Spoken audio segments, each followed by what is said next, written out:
refer to constant self-defeating council bickering. What are you talking about specifically there? Well, you write the articles, and you've been at the meetings. You have observed what goes on in our meetings. We need to bring more decorum into that room. Everywhere I go, I'm asked, what in the world is going on in Seven Hills? Why are things, and I'll be kind, why are things so dramatic in that room?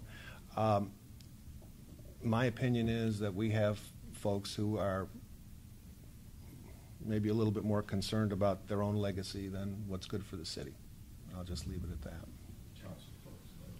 Yes. And I completely disagree with needing more decorum. This government, this administration, and this council has been flying under radar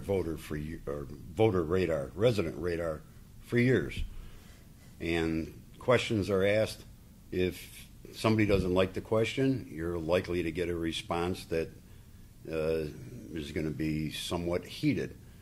And these are how the exchanges happen. We have residents trying to ask a question in a meeting. They're refused, not allowed to do that, escorted from the meeting by a policeman. Residents have a right to know. They have a need to know. Residents should have known about the deer package whenever the mayor got it because it's such a hot button issue. But we don't. We tell what we do as our government tells us what they want us to know when they want us to know it. And that warms up meetings. It's no two ways about it. We don't need more decorum. We need better information. So you're saying that the decorum issue is a reflection of the city not answering questions of the citizens who ask them? Not answering questions or not completely relaying information, and then the deal snowballs into the circuses that are evident there. I've been part of them. I ask questions. They don't like when I ask the questions. I get head-to-head with somebody, and I won't back down. I ask a question. I want an answer. There are representatives. We don't. The reason that council was a little bit frisky and lacked decorum is because they're not getting enough information. Is that an... I can only speak for myself. I have 2 regularly scheduled meetings each month where anybody can come into the rec center and meet with me for several hours. I have office hours open every Monday night, so if somebody wants to make an appointment and come in to speak with me, they're free to do so.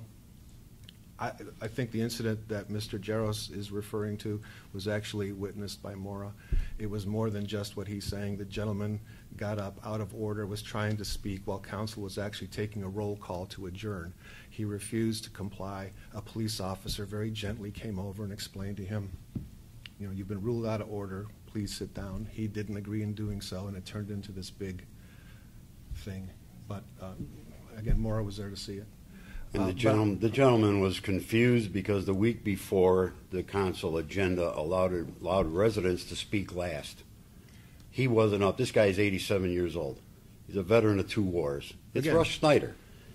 He's a great guy. He got up and asked a question because he thought that was his point, and Council President Ernst decided that she couldn't accommodate that resident.